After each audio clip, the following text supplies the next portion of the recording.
And welcome back to the Editors Roundtable. We have a lot of news to discuss in Oklahoma and abroad. Today is January 6th, the fifth anniversary of the riots in D.C. I personally attended that event, but not as a rioter, not as a protester. They have called us insurrectionists for 5 years, but recently we have been vindicated, and it was a protest, pure and simple. We'll get to that story later on in the hour. We have Ben Fenwick and Patrick McGigan, two good friends, two McWigan. good editors. That is, you had a hard time with my name for a long time. But Pat, McWigan. I call him Pat M. There you go. Both Pat are M. That's respected good. journalists in Oklahoma. And I want to start with Pat first. He's been following the death penalty story in Oklahoma, the Glossop story. He's been writing a lot on. So, what are we and where are we at on the death penalty in Oklahoma?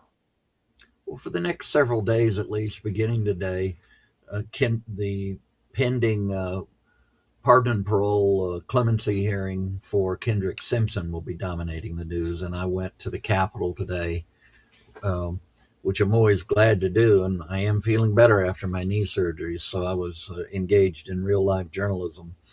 And there was an excellent press conference. I think I've shared even in this forum.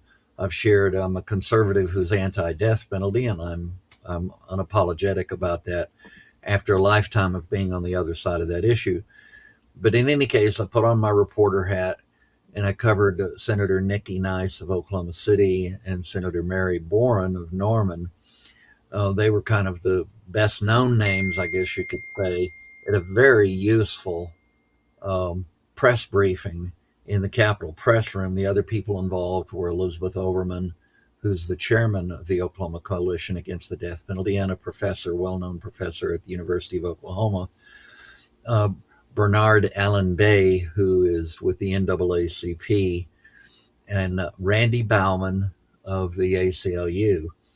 And in some ways, a lot of the substance of the discussion came from Emma Rolls, who is with the Hmm. Federal Habeas Corpus Unit here in Oklahoma. It was a Right. fascinating briefing, and what it did was provide background on something, a little bit of a personal opinion here. When you hear folks talk about reserving executions for the worst of the worst, I think it as a theoretical concept that's pretty good, but all too often, as you delve into this and study it, it turns out that the worst of the worst sometimes are actually the least of these. To use a scriptural analogy, they're people who have had horrific lives. In the case of Simpson, he had repeated trauma as a child, and then from about the age of 7 till his early teen years, he was manipulated and abused by uncles, including sexual abuse. Right. So by the time he was just becoming a teenager, he had already had a pretty horrible life. And along Mm. came Hurricane Katrina. He was one of the people that was stuck on the Interstate 10 bridge for a long time. He was one of the 35,000, I think it was. It was a huge number in the dome, the big dome there in downtown New Orleans, and has had a series of also physical problems and issues. And there's a theory that I don't think is a theory anymore. I think there's some substance to it that some people who emerge from these horrible backgrounds, very challenged upbringings, not just economically, but otherwise, wind up having a form of PTSD.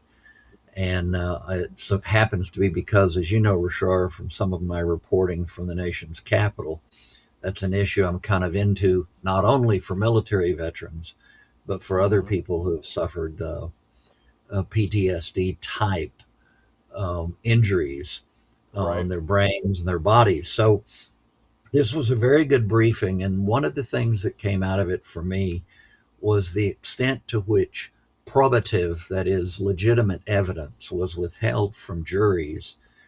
Not just the kinds of thing I've already covered with the Oklahoma Death Penalty Review Commission, but in the particular case of Kendrick.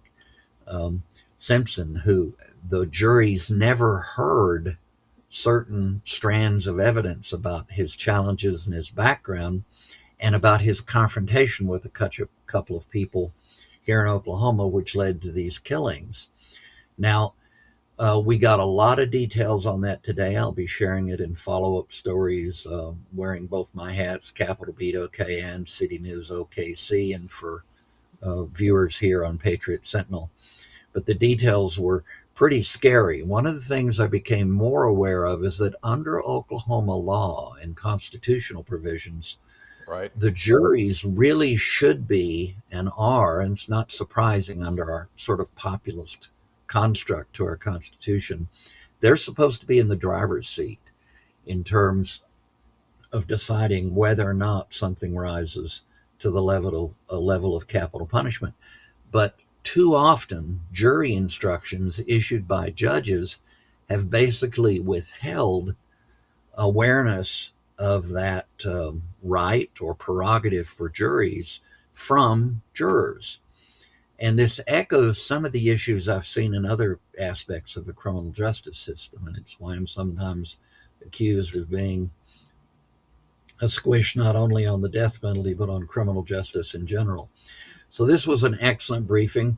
I think having mentioned all of the key players, I just encourage everybody to watch for the story where I'll certainly report the information, the facts that I received, but I'll also have some reflections subsequent to the Okay. appearance of that story on what it might all mean. That's all I've got for now. Well, you know what? So the story, have you talked and spoken to any of the senators who are calling for clemency for Kendrick? Yes, both Mary Boren, and Senator Nice were doing that. And Senator Nice expressed admiration for a good conservative Republican named Dave Rader from Tulsa Mm. Hmm. for a piece of legislation, Senate Bill 601. Now, some of us have come to the point, some of my liberal friends have been there for a long time, but I've come to the point where I'm opposed to capital punishment, period. Having said that, what Senator Rader's proposal would do is restore the moratorium that existed for a few years, beginning under Governor Fallon. Governor Stitt took that back to using capital punishment again. However, it's very clear that he's been undergoing a reflective time on this Right. issue, given his recent commutation and then his one about 2 years ago for Julius Right. Jones. So Right. stay tuned. Um, Senator Nice made it very clear the respect she has for Senator Rader, and she's hoping they can run Senate Bill 601, that's the number, to basically just say, we're going to take a break from using capital punishment until we can figure out all these issues. And she'll have a Good. lot of good support. Our mutual friend, a man I respect, and I know you do, Rashard Justin Humphrey, has Yep. been very active in raising concerns about certain times that the sentence of death has been imposed in Oklahoma. And increasingly, I think he's kind of like former Representative McDougal. You know, it's more than just occasional, his concern. So let's watch that space together. And I'll be reporting on it, and I'll be quoting good conservatives and good liberals, both sides of the equation, to help people understand the issues. Right. That's a good one. I'm gonna throw it to Ben. I've read a Yeah. lot of your stories, but have you ever written about the death penalty in Oklahoma? Oh yeah. Yeah. I've covered 5 executions in person, and there's a couple that stand out to me. And I'm frankly I'm in Pat's house on this one. I one of them that I just was appalled by was a black woman named Wanda Jean Allen, who was she had been she had a developmental disability. She had an IQ of 79, and she had, in a fit of despondency, shot and killed her lover. And it was pretty obvious that it was a crime of passion, and it was not a premeditated, heinous murder of some kind. It was just one of those things. and she didn't have the faculties to be able to like control herself very well. She probably needed to be in prison, but she did not need to be executed. And it was she was poor, she was developmentally disabled, she was black, and she was a lesbian. She became a lesbian in prison, so that was played up at the trial, and she was executed. And I didn't. It was, well, it still haunts me. And I've also seen an execution go bad, and they go bad. And it wasn't the famous one, even. It was just another one. And the guy who died was probably somebody that most anybody who had heard about his crime was terrible. He killed an elderly woman, but you'd think that he should probably be put down, but not the way we saw it. And it took him about, I think, 5 minutes to die, Mm, jerking around on mm-mm, the table. That's a mm-mm. bad thing. That's And a bad so way to go. it is. And so this is something we don't do very well. And I don't think we should. And so, should somebody be put to death? If you put someone up like Tim McVeigh, you go, well, maybe you should. But I don't think we're doing it well enough to call the shots. I think it's too political and too, you know, the people who don't need it are the ones getting killed. And Right. I just don't think it's a good thing. Let me Anyway, just so there mention you go. that one of the survivors that wasn't killed in the confrontation that Kendrick Simpson had with Glenn Palmer and another person who wound up being killed.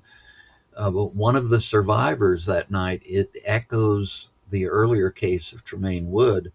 One of the survivors of that tragic Mm-hmm. night is supporting clemency for Kendrick Yeah. Simpson. So, in that respect, there's a similarity to the case, that I was writing about just a few weeks ago. So, um, when I made the point earlier, I want to make very clear that including the defense counsel professionals today, there was repeated expressions of an understanding of the loss and terror for the people who have had family members murdered.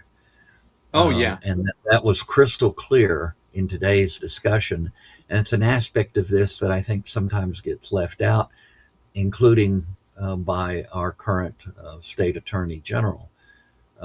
I think that some of his comments along the way here about some of these folks that he's glad to see executed were beyond the pale. He's also disrespectful to competing counsel, which is never, never a good thing Absolutely. in courtrooms. Let's go ahead. Courtrooms, lawyers should Hey, Pat, let's respect go ahead each and other. get to the next segment. Sure. So, Yeah. so Ben, so good Yeah. stories too.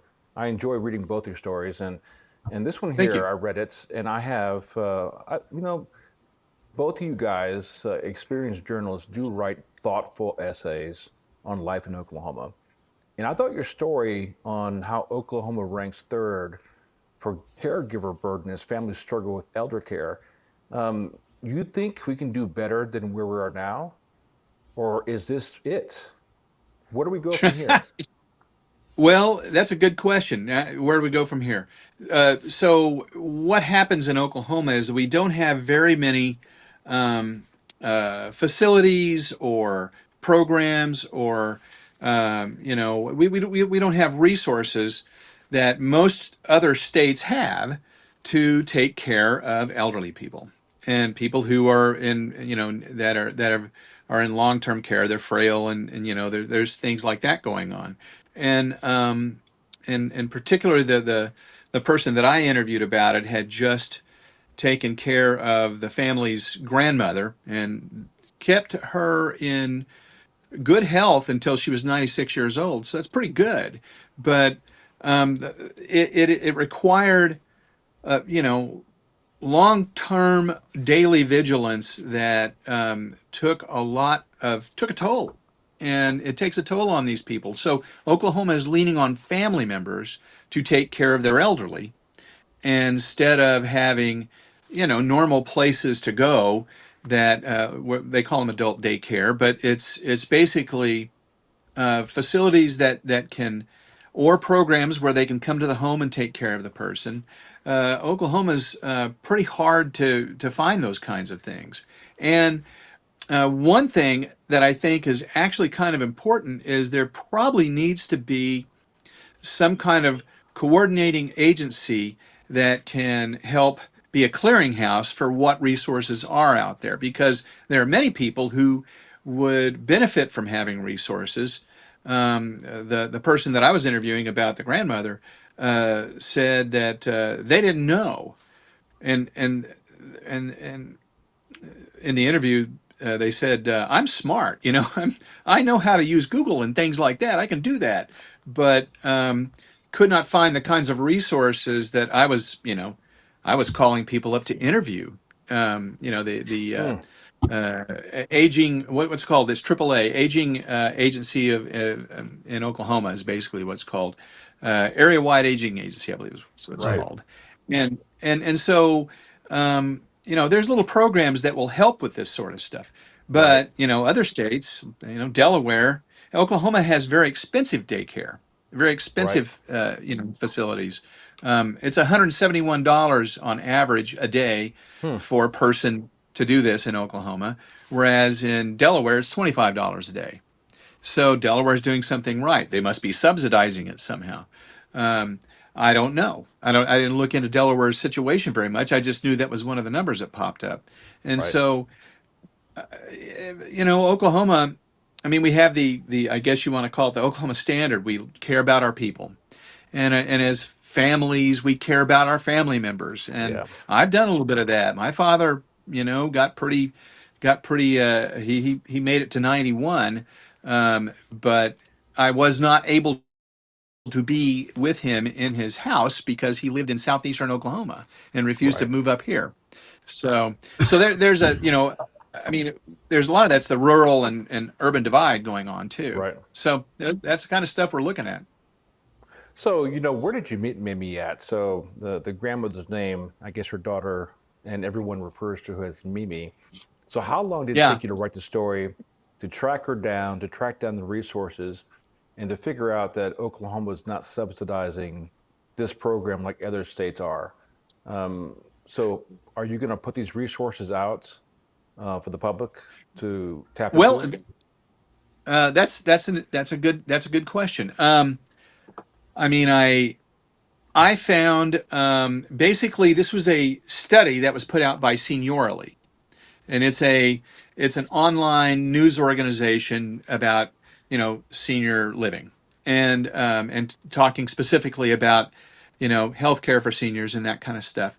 And so they had done an initial study that showed all this information, right? And they used statistics from the U.S. Bureau of Labor Statistics. So we had that, and it was it was a very they did a pretty comprehensive uh, look at it, and I included Right. that link. I included the link to the Area Wide Aging Agency. I included the links to, I think I included the Bureau of Labor Statistics, and so I was, and in talking to, I believe her name is Brenda Strahan at the Area Wide Aging Agency. She it's also part of, they're kind of affiliated with a tribal unit that does this stuff for tribal elders, and so she was a pretty good clearinghouse, but there is no one agency that coordinates all this, and there should be. There should be That's some a kind of a shame. clearinghouse, or I would agree. something. It wouldn't be expensive, to run. It just would be. They just need to find some way to connect all these dots. That's what I think. And I as far think as it should putting this fall under together, DHS. DHS should take this it, up because they have the resources and they probably have all the dots that are connected. Have you spoken to the DHS about this project to I have move not forward? called DHS about this. It's I let's see where I. It took me about roughly a little over 2 weeks to put this all together, and maybe a little less than that now that I think about it. But this is, of course, the reason it took longer was because it was also over the holidays. Right. So I would call and people were gone and that kind of stuff. But I would say, yeah, DHS DHS should handle it. And you know how they should handle a lot of things that DHS has. And so True. I think there probably needs to be um, an office of an office of coordination that would Right. also be maybe an arm of the DHS, but be able to coordinate with all these others. There must be some reason why they don't. Right. And I think sometimes the left hand don't know what the right hand's doing, and et cetera. Well, sometimes all it takes is a nudge from the media for the government to do something. But I do believe that they need to look at this as a serious problem and be a one-stop clearinghouse. It won't take that much resources because No. it is part of Department of Human Services.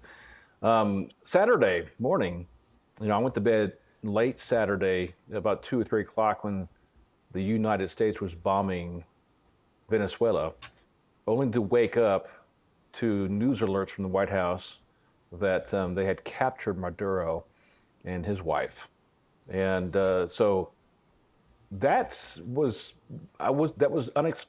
unexpected, but it did happen, and it's news here in Norman in Oklahoma because not only do we have people and friends that fled Venezuela in 2017, 2018, they came to Norman to Berry Road Baptist Church, who sponsored this family. You see here on the screen, Lewis and his mother, Figaro, and their family. And so I spoke to them Saturday morning about 9 o'clock, and they were celebrating. There were cheers going on in the household. You can watch the podcasts as well as read the article.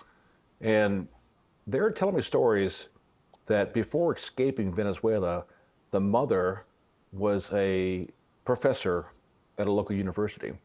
And she claimed and stated that the government regime and most of the protesters were just happened to be students of hers that went to the university.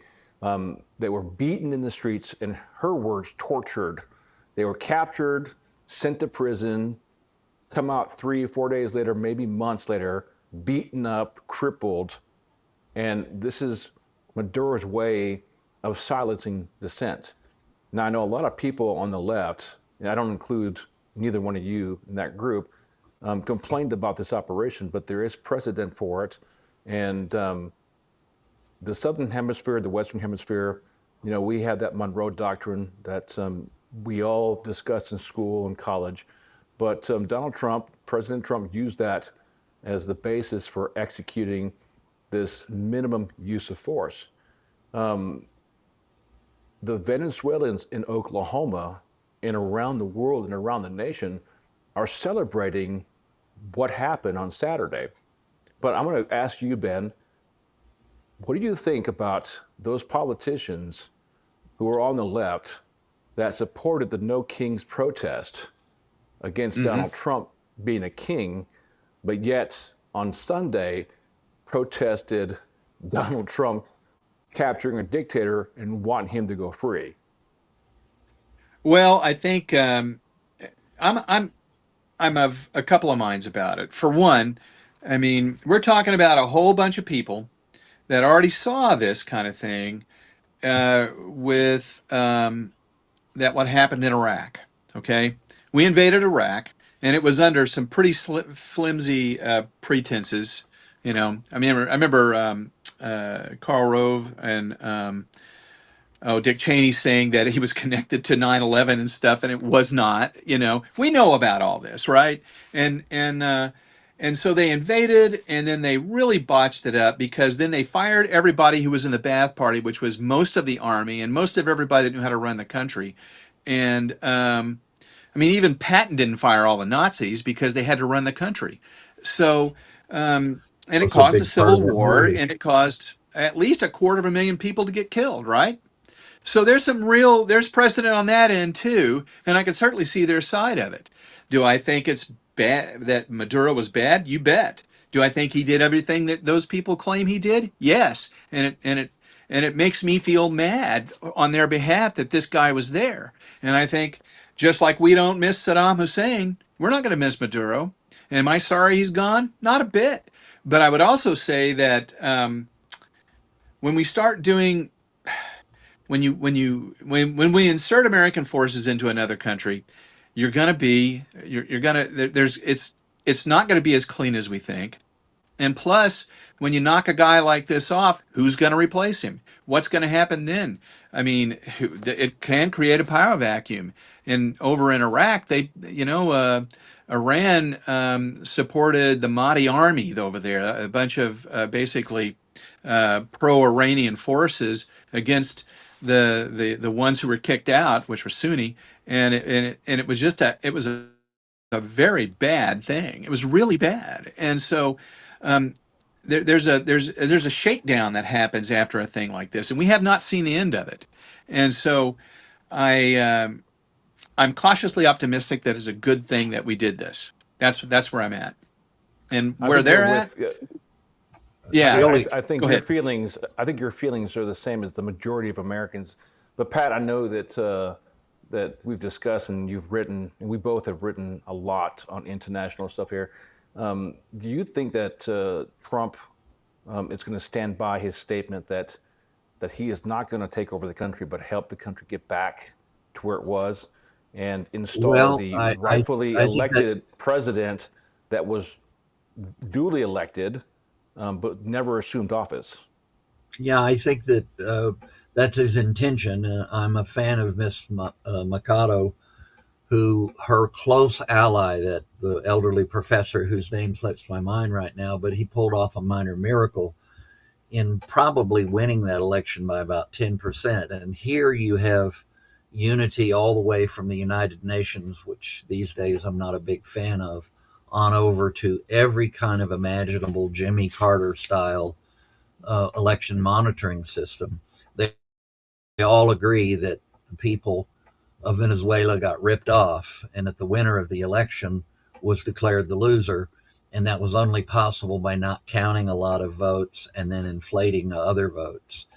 So that's the first thing. The second thing, though, is I can't help but observe, as somebody who's very concerned about constitutional limits and restrictions, I've spent a lifetime watching Bill Clinton do what we used to call wag the dog, in order to change the subject, the closer that you got to an election, and Democratic presidents carrying out bombing campaigns that they waited until after they had begun to inform most members of Congress. Now, the tradition was to inform the Intelligence Committee chairs. But I have to tell you, Trump needs to get back on Mikado's side, and this idea of working with the so-called elected vice president who's as vigorous a leftist as Maduro, I don't think it will work. So if we're going to be involved even in supporting regime change, if not necessarily imposing it, at least work with the indigenous forces that are pro-free market, pro-human Right. rights, Absolutely. supportive of democratic tradition, small d, in a country like Venezuela, which, just like Colombia, Colombia made a horrible choice, and that guy probably did win, the left winger in Colombia, and it's an awful choice. And that means the Hey, decisions become very complicated for a president. Pat, I'm going to break in. We have a Yeah. caller. Caller, go ahead and identify yourself, name and location.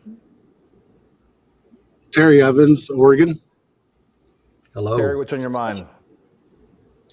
Well, I just think that you've got to understand that we haven't had a Congress like we have now ever, where if President Trump was willing to communicate to all of them his intentions, half of them would have been on the phone immediately calling Venezuela, telling the guy to run and hide and everything else. I mean, you had General Milley telling the Chinese, hey, if we decide to attack, I'll let you know. So I can understand him not wanting to let the cat out of the bag right away. I think it's a reasonable observation. And the reason I think it's a reasonable observation is things are so different now. I made brief reference to the tradition being to inform at least the Intelligence Committee or the Defense Committee chairs, both parties, the chairs and the ranking members, as a way of at least honoring in the breach the idea of a separation of powers and the various war power acts, legislation of the last half century, 75 years. So I think the caller makes a good point. The hesitation I have is that no one can carry this burden by themselves. I am intrigued that Tulsi Gabbard has been so quiet.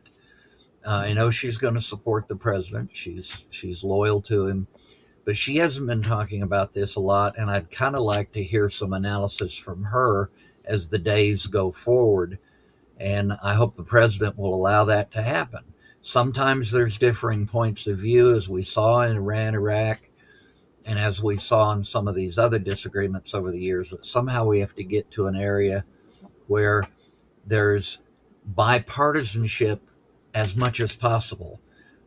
I basically support what the president did the other night, and I put it alongside all these other numerous examples. There's at least 7 since the Iran-Iraq war, at least 7 instances of presidents having done unilateral actions like this, and then just kind of let Congress catch up with them. Good So thought, we'll see Patrick. how it plays out. I'm sensitive to the constitutional concerns for the long run because I haven't given up on the Well, greatest instrument ever I devised for the think governance of man. we are all going to follow the Constitution. Uh, Terry, do you know today is the 5th anniversary of January 5th? Yes. All right. So, where were you? Were you here? Were you in Oregon?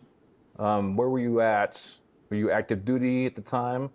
But what do you feel about January 5th? January 6th.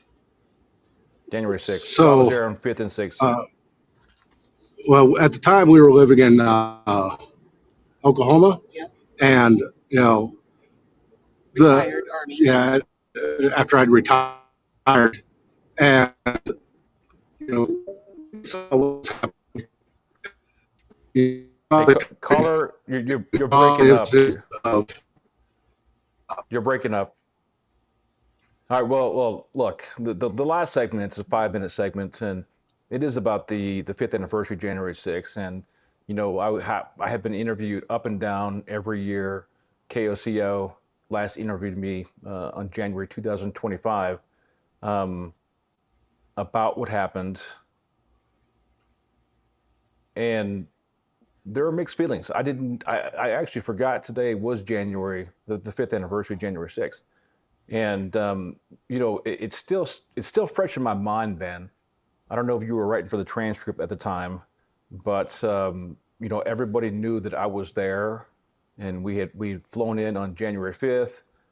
We attended the venue on January 6th, and everything that the media had, the narrative that they had at the time was inaccurate, and we know now that the truth is the truth. So 5 years later, I had Monty Markham here in Norman of Markham's Nursery called me up and said, "Hey, I saw your post this morning, your story," and he was there up Constitutional Avenue, walking towards the Capitol, and I had gone back to our hotel room because we were supposed to be in the ellipse. We didn't even make it to the front door. At 6 o'clock in the morning, walking out for a 9 o'clock event, hundreds of thousands of Americans were just there, and the politest Americans, and everybody was having a good time talking, looking forward to the beginning of the event. But things did turn southways.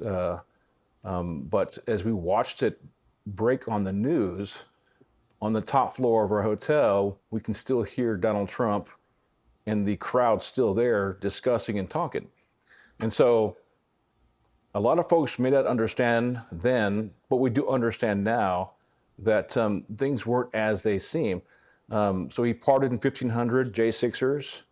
I was in a documentary with Newsmax, The Shame of a Nation. I don't want to belabor this too much tonight because it's been discussed all day today.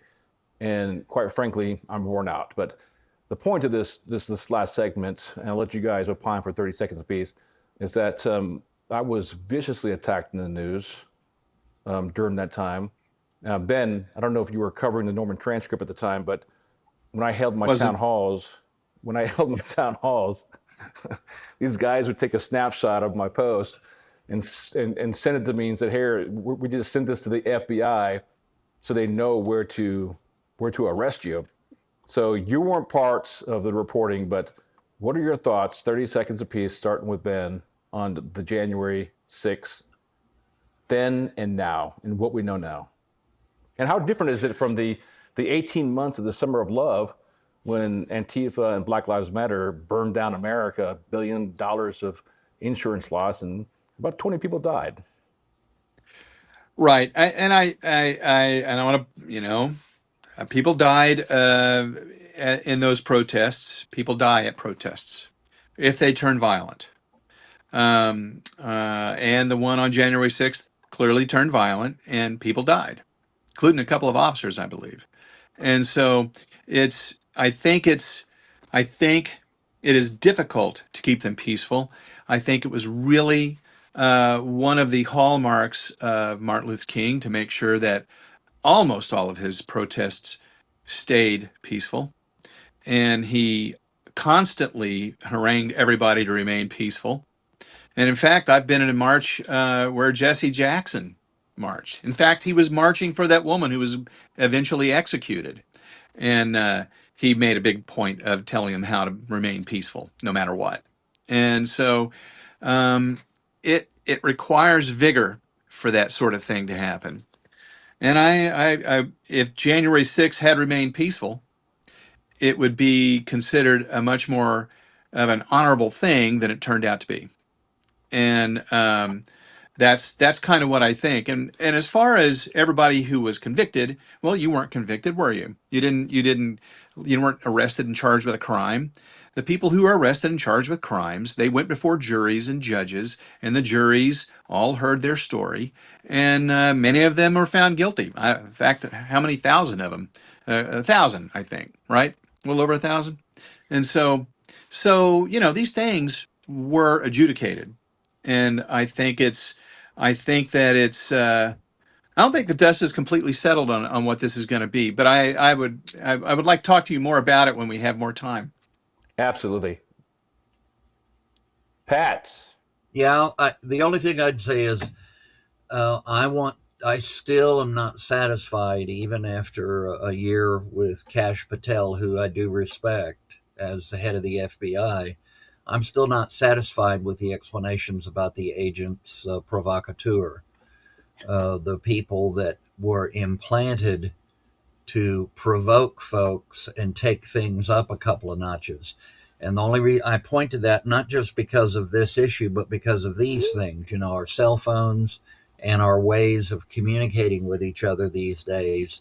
It's so clear that something has transpired to take us to the trigger points much quicker. And then that great American middle has shrunk. You're competing for 3 or 4% of the vote every election now, Yeah. rather than Yeah. competing for 10 to 15%. And as somebody that has these complex views, I kind of want to Mm-hmm. see people treated with more respect for the Right. content of their views and their character. So that I'll just leave it at that. Well, that's Martin good, Luther good King quote.